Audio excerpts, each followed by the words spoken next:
Hello there, friends, and welcome back to Sesh Cast. My name is Goldilocks. This is Sesh Cast, a cannabis podcast for cannabis sessions. Today I'm busting one out real quick using not my typical headphones in not my typical recording space in a very squeaky chair because I was hoping to record yesterday and needed to go to work. So I'm recording tonight. It is the night before Halloween, so while this will come out the day after Halloween, happy Halloween. I hope it was good. And happy no longer Halloween season, which is not a very happy season in my book. I much prefer Halloween. Anyway, my name is Goldilocks. This is Sesh Cast, and this is just a podcast where I get high and I talk about stuff. Today, I am talking about something that I have really talked about a lot over the last 5 or 6 episodes, but wanted to take a break to actually talk about for a while. So, I do this podcast every week. It comes out on Thursdays. If you dig this podcast, feel free to check me out on Instagram. I am at Sesh Cast. And if you are listening to this podcast in a place that is less than convenient for you, feel free to find another place to listen to me. I should be in all of the podcast places. And if you want a direct link, you can find my free website, seshcast.libsyn.com. Yeah, I think that's about it. So today I am smoking on True OG. This is the very first bowl of this True OG that I'm going to smoke. I'm pretty happy with the smell of it. It is pretty rank, honestly. It smells a little bit like cat pee, but not like actual cat pee, like a house that has contained a lot of cat pee that has all been kept mostly to a litter box, but still has that faint smell of cat pee. Smells a little bit like that. I haven't tasted it yet, but I am looking forward to it. I finally got some new weed. I've been smoking on the same couple of bags of weed that I have not been very happy with. Bags of weed. How old am I? I have been smoking on a decent amount of the same 2 strains. I bought an ounce of 2 strains, a half an ounce of each, and both of them were lame and underwhelming. So I have moved on, and I now have a half ounce of True OG and a half ounce of Gorilla Glue number 4, which is one of my always fallbacks. Oh gosh, excuse me. I will almost always pick that up if I find it. So that's what I'm smoking on today. That's what I have. I'm using this Hemper bong that honestly I'm just not a big fan of. I don't know. So if you followed me way back, early in the show, talking episodes 12 through 16, maybe, I don't know, mid run, you probably heard a lot about my Hemper drama. Hemper is a weed subscription service. You don't actually get weed. It is a cannabis paraphernalia subscription service. And I did not have the greatest of experiences with them. However, they had very good customer service, and I was very appreciative of that. But I do have a lot of Hemper things because I got 5. I have them all up there. 1, 2, 3, 4, 5, 6. I got 6 Hemper boxes. I wanted 4, but I have 6. And I have a lot of bongs from Hemper that some are good, some are subpar. This one I think is one of the more subpar ones. This is just an inline rig. I think that's what these are called. I think this is inline. I don't know. It's got a gas can with a down stem right in the middle of it, and then a bent neck off of it. So I don't know. I've always called this an inline rig, but maybe that's wrong. I don't know much about bong shapes. It's got a simple puck perk at the bottom of it, and it functions okay. Just Hemper makes these little water pieces that are very small, and you can't put a lot of water in without getting major splashback. And one of the first Hemper bongs I got, I like it, but it is major splashback city, and I don't love that. And one other one, you can put a cap full of water in it before you start to get splashback, and this one just doesn't hold a lot of water, which I don't love. I think my bubbler honestly might hold more water than this bong. I don't love the color. It is clear with a lime green logo and navy blue perk and mouthpiece, and I think it clashes. I don't love it, obvi. But I have it, and I can use it to smoke weed, and it's clean, and I'm going to use it to smoke weed because I haven't used it on the show before. So there's that. I'm going to go ahead and hit this now. I hope that your day is fantabulous. I hope that everything is great for you and things are going well. Like I said, I hope you had a great Halloween. I hope that you could appreciate the spooky season in some way last night or whenever Halloween was, in respects to when you're listening to this, because you may not listen to this on the day it comes out. I'm rambling. I'm gonna smoke some weed. Yeah, I'm gonna smoke weed. Cheers, friends.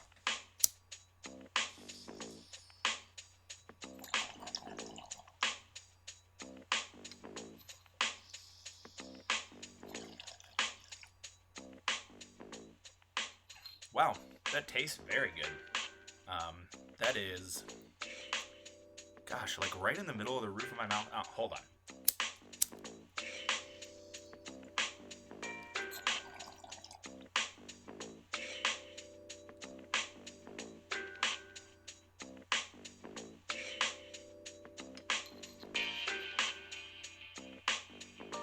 I'm so bad at describing taste. I don't know. It's like a kind of a sharp, very bright taste across the like back of my tongue and like back middle of the roof of my mouth. Um, I don't have a good word to describe it. I wouldn't say it tastes like cat pee. Not that I have a lot of knowledge on what cat pee tastes like. I don't know. Citrus? I feel like every weed either tastes like dirt or citrus. I'm bad at taste. Great at smells. Bad at taste. Um, yeah. Yeah, I don't know. But it's good, and it's supposed to be an indica, and I have not had a good indica in a while. So I picked up a lot of indica, and hopefully this puts me right to sleep. Anyway, let's do a podcast, shall we? Because I've been rambling now for like 7 minutes. Um, Today I want to talk about anxiety. Just straight up, I want to talk about anxiety. Why? Because I have been like alluding to anxiety now for the past, I don't know, 8 episodes, maybe. If I looked back, I could really tell you like how. Maybe I'll do that. Let me grab an episode list here. And continue to try and talk to you and not like set off the proximity on my microphone or anything like that. But I've been alluding to anxiety a lot, partially, mostly, probably entirely, because anxiety is a huge part of my life and is something that I struggle with every day. But because it's just been really bad for me lately, and so it's been coming up a lot in conversation. Okay, so like this is episode 44. I'm scrolling. I would say since episode 37. Yeah. So for the last 7 weeks, 2 months. For the last 2 months, I have been in like a pretty big mental health valley. What with the anxieties and the depressions and such.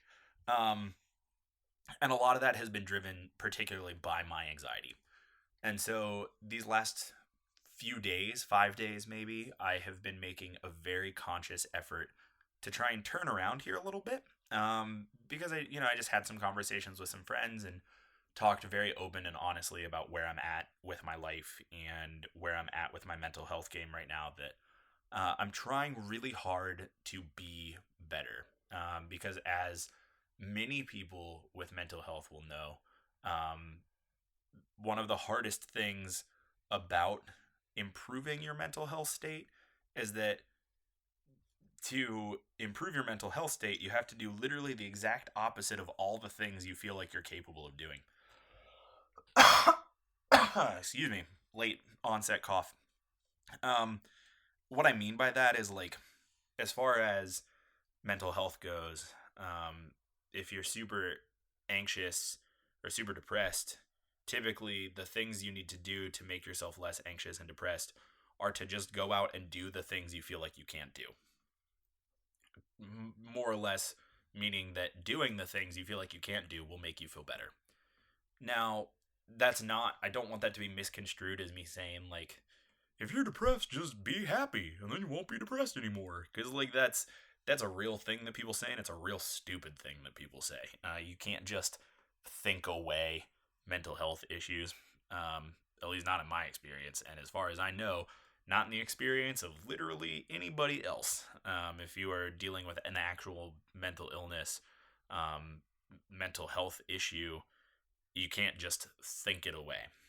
That being said, being in the right mindset and being in the mindset of improvement and mental healing and mental well being, and actively trying to improve yourself will help.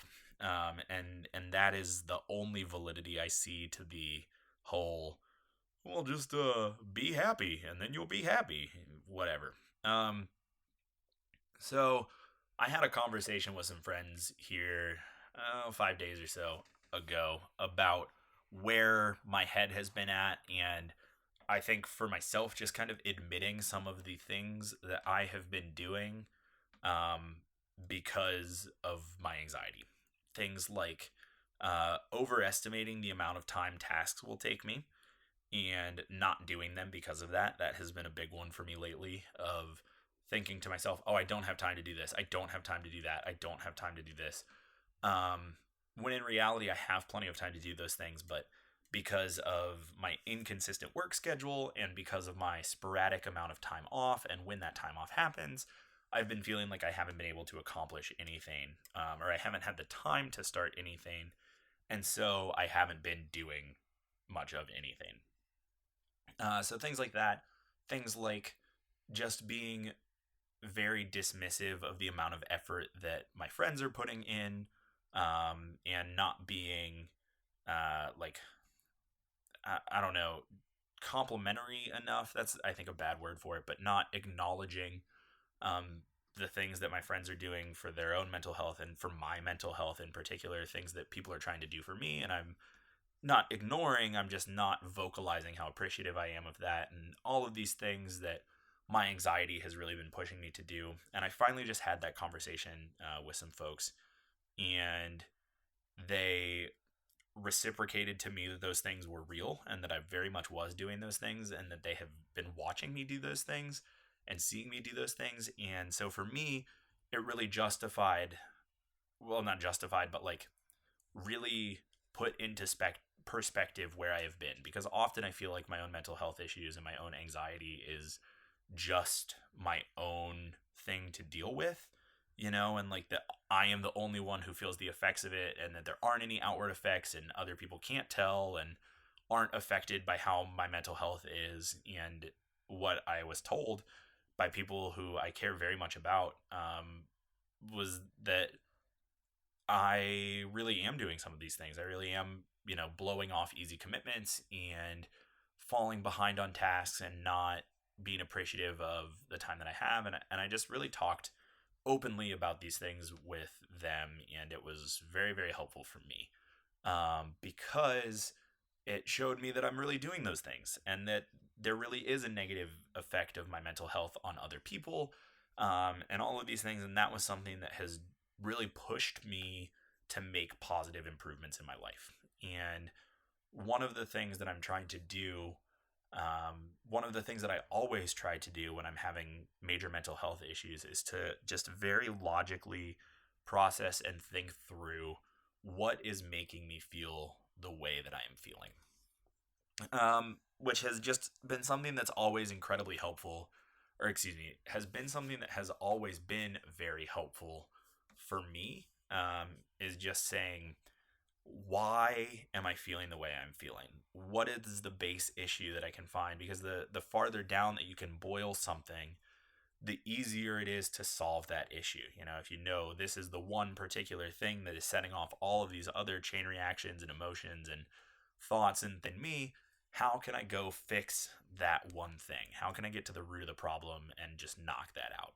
And so I've been thinking a lot about what has been making me so anxious, and why particularly my anxiety has been causing me problems. And I'm gonna like get to the point of this big long ramble, but I'm gonna take another hit first. So I'm gonna do that, and then I will come back and talk about the what got me to this episode today. So yeah, cheers, friends.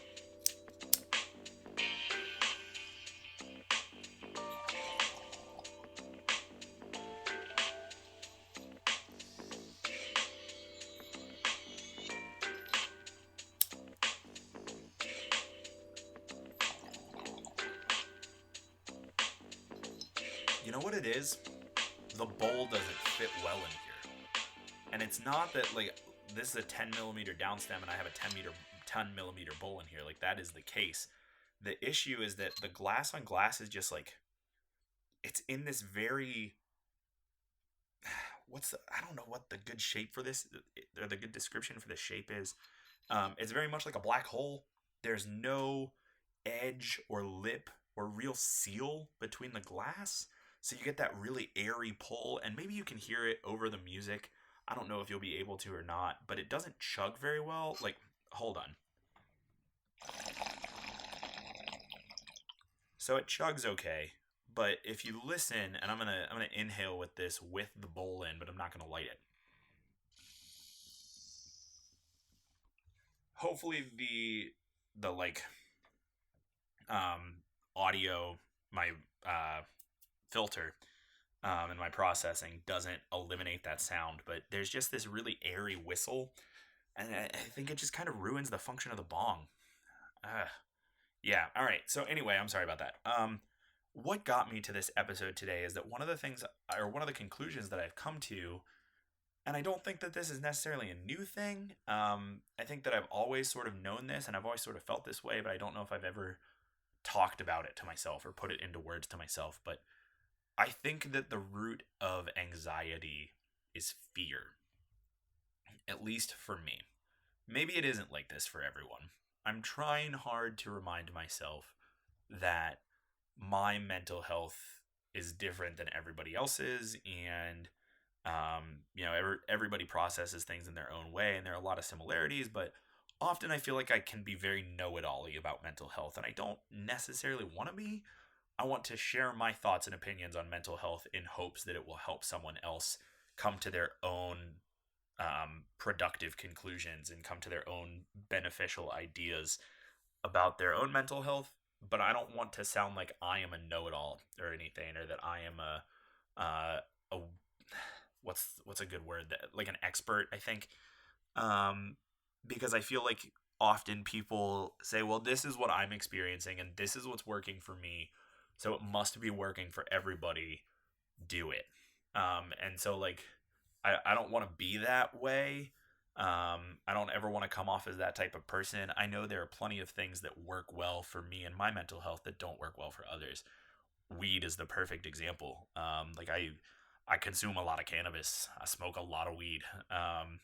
And for me, it's very beneficial to my mental health. And I had that conversation with myself this week of like, have I been smoking too much? That's what's causing my anxiety? And I came to the conclusion that that is not the case. I could talk more about that later, but like I I consume a lot of cannabis as a medicine for my mental health, and that's what my prescription is. That's why I am a medical marijuana patient. Um, and there are plenty of people out there that smoking weed makes anxiety, or makes their anxiety way worse. Way worse. A lot of my friends are that way. And it's not like, oh, well, they smoked a sativa. They should have smoked an indica. No. Get that out of your head. Like, yes, different strains have different effects. Yes, that's real. However, if somebody says, I don't like smoking weed because it makes me anxious, that doesn't just mean they smoked the wrong strain. It very well may just make them anxious, because sometimes weed does that to people. I know for most of us, weed is like this happy go lucky, everything is great drug. It's just not the case for everybody. There are plenty of people in this world who smoking weed is a negative thing for them, and there's no judgment there or anything like that. But I am saying that for me, it is incredibly beneficial to my mental health. I don't want to sound like the kind of person who's like, just smoke some weed and you'll be great. Or that any conclusion that I come to is the definitive answer. I'm putting this out there because these are the thoughts that I'm having. And my guess is that there's somebody else out there who can level with me and gain something from this. So, what I came to arc way back is that I think the root of a lot of my anxiety has been fear. And that's a whole life thing. That's not just like these last 7-8 weeks. I become very anxious when I am afraid of things. And it's not like, I mean, I'm petrified of spiders. Spiders is my big fear. I only have a couple major phobias, but spiders is like the tangible real life one, the one that I come into contact with every day, I fucking hate spiders. They scare the hell out of me. I'm looking around my room right now to make sure I don't see anything, like see any spiders. Often, if I see things that are like spider shaped, I will rearrange them so that they are not, because they freak me out so damn bad. I hate spiders. So like I am not talking about just physical fears and phobias. I'm talking about things like what I talked about, I think, in the mistakes episode. I don't know. I did a whole podcast about this, but I have a huge fear of people being more upset with me that I'm doing something after a deadline. Um, like if I tell someone like, "Oh yeah, I'll have it to you by Monday," or "I'll call you on Monday," and I don't call them on Monday, or I don't give it to them on Monday, I am so afraid of how mad they'll be that I'm late that I won't ever do the thing, because I feel like just putting it off more and more and more is not as scary as facing the wrath of being late, when in reality just pushing things back more makes it worse. Like I said, I did a whole podcast about it. I think it's the mistakes episode. But fears like that, and fears like um, I have a lot of projects in my life. I have a lot of half done things and things that are open and are waiting to be closed, and so on and so forth. And I have a huge fear of starting more of those, um, because I don't like having unaccomplished things in my life, um, and fears like that, and so on and so forth. And those are the types of things that have been causing me a lot of anxiety. So I have been very fearful lately about doing things because I feel like I don't have the time to do things. And when I sort of boiled that down and like processed through that, the thing that I came to was I'm always afraid I'm not going to have time to sit down and finish a thing. And I'm afraid if I don't finish it, when I sit down and do a thing, I'll never get back around to finishing it. So best to put it off until I have time to finish it than to do it in parts and run the risk of never finishing it. That's where my headspace has been lately. And so that's been stopping me from doing a lot of things, because I work on this sporadic schedule where sometimes I have 2 hours off in the middle of the afternoon. Sometimes I have a whole night off. Sometimes I have a whole morning off. Sometimes I don't have to go to work until midnight. Like all sorts of weird, ridiculous schedules. And so I've had the very sporadic schedule. I haven't been able to plan things out, and I've been fearful of doing things when I only have a 2 hour block in the middle of the day. And so that has caused me to feel like I don't have time to do anything, because then when I finally have time to do a thing, I've got a 10-mile long to do list of all of the things I've saved, quote unquote, until I have time. And suddenly I have time to do one of those things, but I feel like I have to do all of them. This is the trap that I have been working my brain into. And it's just made me so anxious lately about doing things, about working on projects, about starting new projects, about working on, like, and I'm not just saying creative projects. I'm talking about things like getting my car fixed and doing the laundry and cleaning the house and cleaning glass. That was a big one that I finally accomplished this weekend. Praise the Lord, because I had like 6 pieces piled up that I needed to clean, and I finally cleaned all of them. And recording tonight, I'm dirtying a second piece, which I didn't want to do, but this one will get cleaned to get a picture taken of it, so it's not a big deal. I'm only using it twice. Yeah, I've just been in this like trap of not feeling like I have enough time to do anything, and it's been making me very anxious about starting new things, doing things that I need to do. It's been made me very anxious about relaxing and spending my time with other people, because I feel like I need to take any spare time that I have to do these projects, but I feel like I can't do these projects unless I have time. It's just been this like actual trap that I've been in. So after some conversations with some folks, I came to this realization of like, I have a lot of time in my day. Yes, it may be sporadic, and yes, it may be broken up, but in reality, I have a lot of time when I'm not working that I can use to do things. I just need to spend my time more wisely. And I'm gonna talk more about that in relation to anxiety after I smoke this weed. I hope that you can smoke something with me, and I hope that it's good. Yeah, I don't know. Cheers.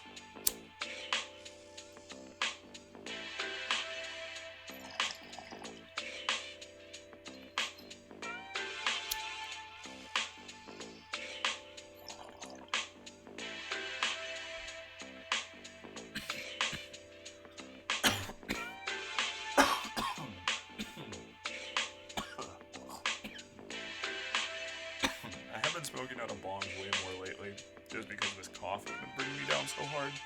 Um, so I've been smoking out of bongs to get a little bit more water filtration. It's been doing me okay. My throat feels a little bit better. Um,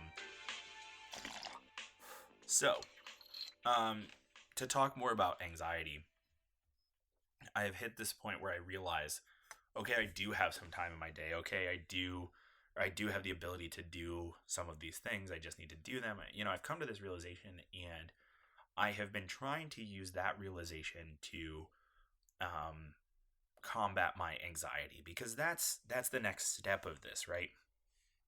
It's not just a solution. It's not like I just woke up and said, "Well, I do have time. Terrific. Suddenly I am no longer anxious." That is not the reality. The reality is that I have come to a cause. I have figured out a reason that I am feeling the way that I am feeling. That was step one. Step two was logically processing through that, evaluating my situation, looking at my life, looking at where I'm at with things, and realizing, I do have a decent amount of time, and I have time to do things. So that was step one, come to the cause.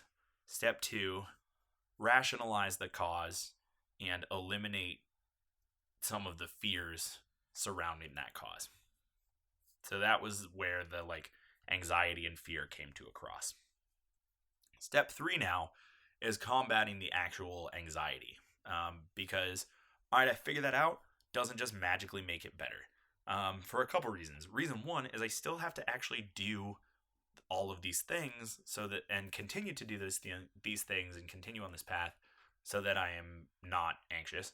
But also, it doesn't that realization doesn't make the anxiety go away. And that is what I often have a hard time explaining to people who don't suffer from anxiety, or don't have a lot of experience with anxiety, is that just because you know exactly what's making you anxious doesn't make the anxiety go away. It doesn't just make it perfect.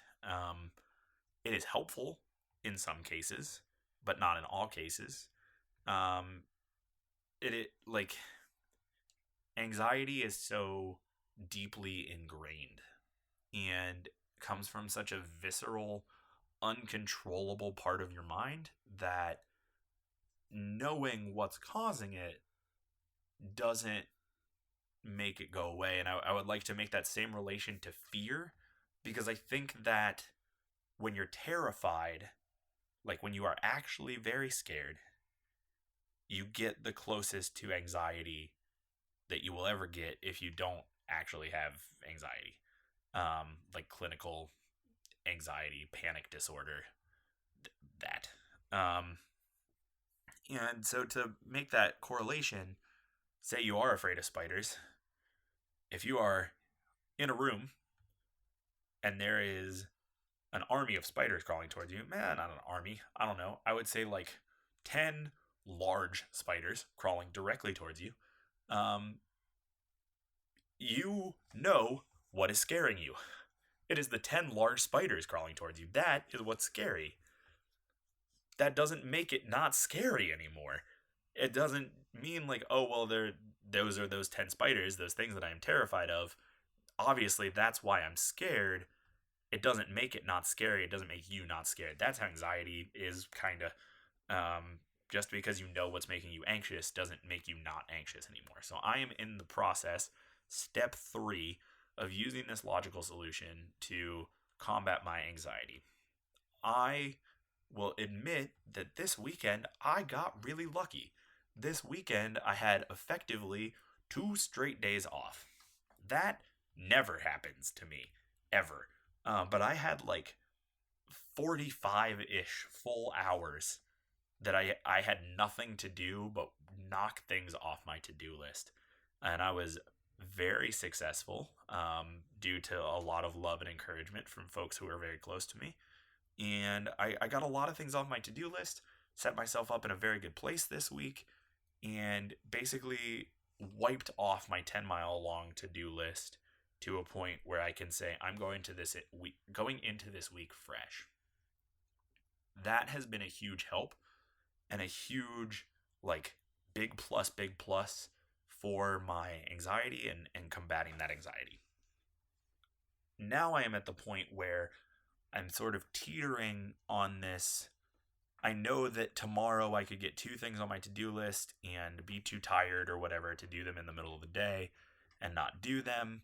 I am anxious again, yada, yada, yada. I know that I am right there on the edge, and I am using the solution that I came to in step 2, that I do actually have time to do things, to make sure I continue to push myself into the right half of the yard for step 3, that I do have time to do things. I am going to do things. I am not going to let things pile up on myself.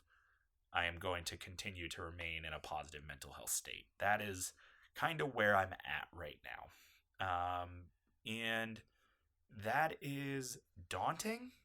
And I think one of the things that makes that very daunting, not only for myself, but I would say for a lot of folks, and again, I don't want to generalize, but I do hear this echoed a lot, is that it's hard to feel like you are in a good mental health place because you feel like it can't last forever.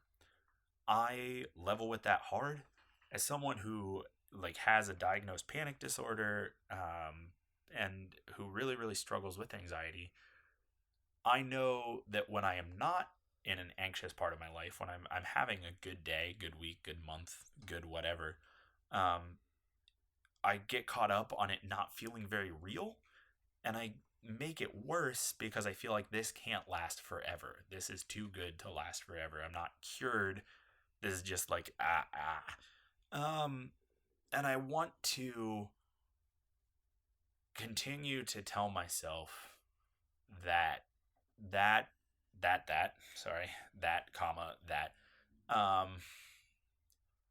me start over. I want to let myself acknowledge that may be true, but that doesn't mean that right now is bad. Because that is something that I get caught up on a lot.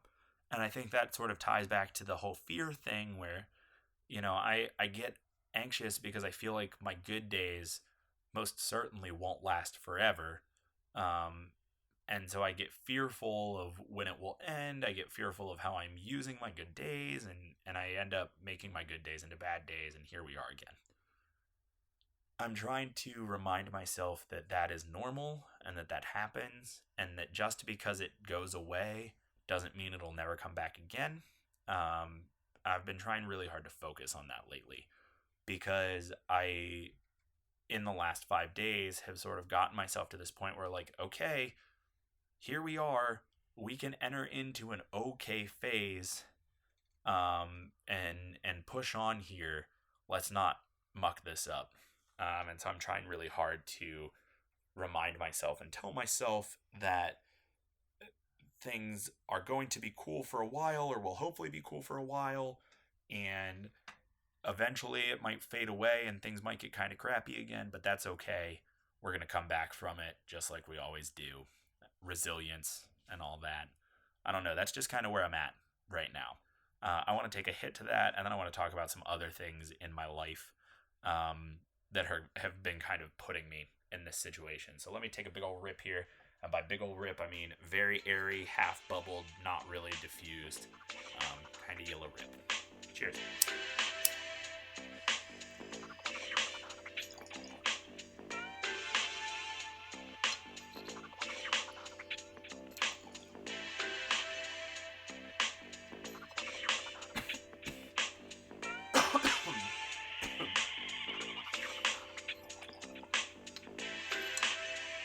there's somebody out there who is saying, Goldilocks, you are talking a lot of smack on that bong, and you just said it's because the bowl doesn't fit, and you haven't used a different bowl with it yet, because you said it's the first time you use that bong, and I haven't heard you switch bowls.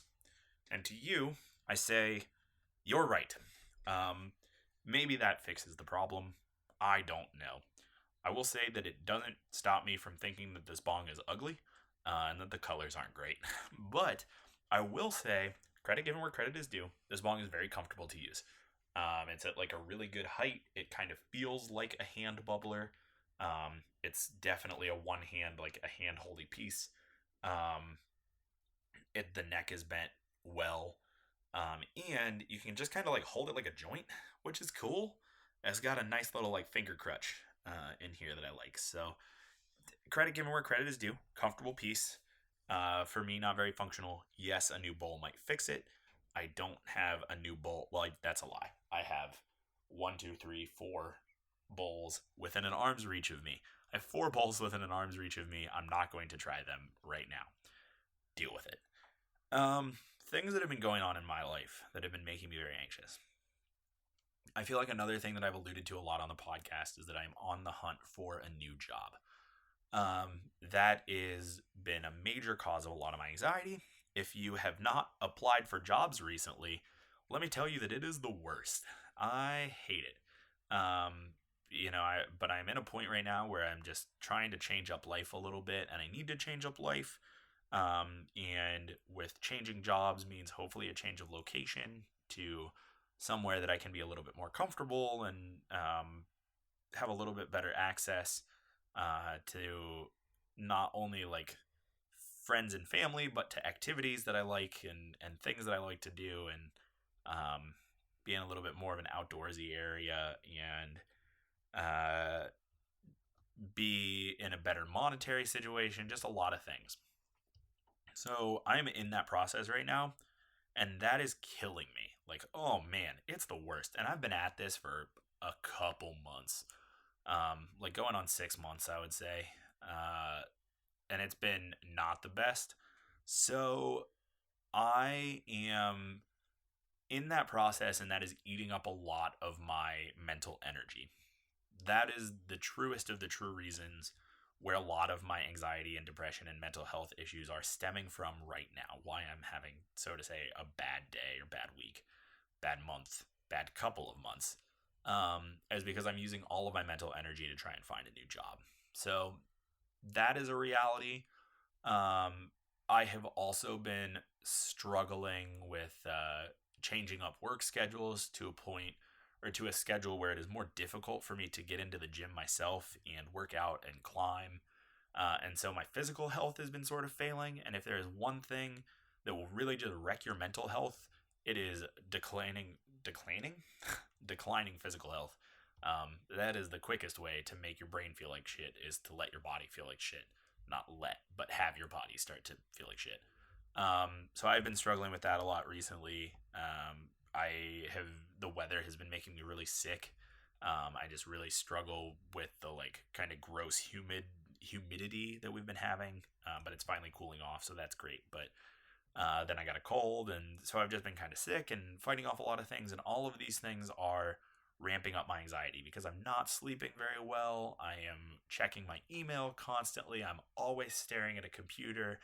I'm not working out as much. I'm not being as active. I'm not having as much social interaction. All of these things are adding to my anxiety. So I'm not doing this episode to say, like, I didn't think I had enough time to do all my things. I realized I have enough time to do all my things. I'm cured. That's not what I'm trying to say. What I'm trying to say is that I have found a piece of what's causing my current anxiety to a point where I can like move up a level and work on something else. But I also say all of those things in an effort to tell you, the listener of this podcast, who I care very much about, that I am in a period of transition, and that's why the podcast has been low priority. And I think I've talked about this in a couple of episodes, but I'm not sure I've said it so bluntly. The podcast is going to remain a little bit of a lower priority for me until I get the rest of my life figured out, because I have realized I have time to do all of these important things on my to-do list. What it means is that I need to really rearrange some of my priorities. So I'm not ending the podcast. That's not what this episode is about. This episode is to tell you that things are pretty much going to keep going exactly the way they've been going. I'll post an episode. I'll post a picture on Instagram. I'll disappear for a few days. And eventually that's going to get better. I really do look forward to the day that I get to just spend more time with this podcast and put more effort in and be more active on Instagram and more transparent on Instagram and all this stuff. Like, I'm super excited for that day. That day is just not now. I will say that it is looking very, very good for me to find my way to PodCon 2 out in Seattle in January. So I may be back on the Pacific Northwest area radar. That's how that sentence is going to end. In January, which is very exciting. So I will be out that way if you are heading out there or live in the area. I would love to meet up with you. But as far as a lot of activity on my social media, things are going to lay low and continue to lay low here for a while. But I'll be back someday, and I look forward to that day. This episode serves the purpose of telling you that. This episode serves the purpose of me talking very openly about my anxiety, which is something I find very beneficial. And this episode serves to hopefully help you in some way. I don't know. I hope something I said like kind of leveled with you or like unlocked a new way of thinking in your brain. I just hope that if you are struggling in a similar way that I am, that this got through to you somehow and can be in some way beneficial. But this episode also serves the purpose of telling you, like, I'm doing pretty okay. I'm getting there. I've been having a rough patch, but I'm hoping that I'm on my way up. And that's very exciting for me. And hopefully will mean very exciting things for the podcast somewhere in the near future. But I'm getting there. I'm getting there, and I appreciate beyond all belief and love so much your continued support. It just means the freaking world to me. So thanks. Thank you so much. I'm going to hit this one more time, and I'm going to go because it's late and I'm tired, and tomorrow's my favorite holiday, and I'm looking forward to enjoying that a little bit. So happy Halloween, even though this episode is coming out after Halloween. May your seasons always be spooky, and may your anxiety flutter away like butterflies or some shit. I don't know. Cheers.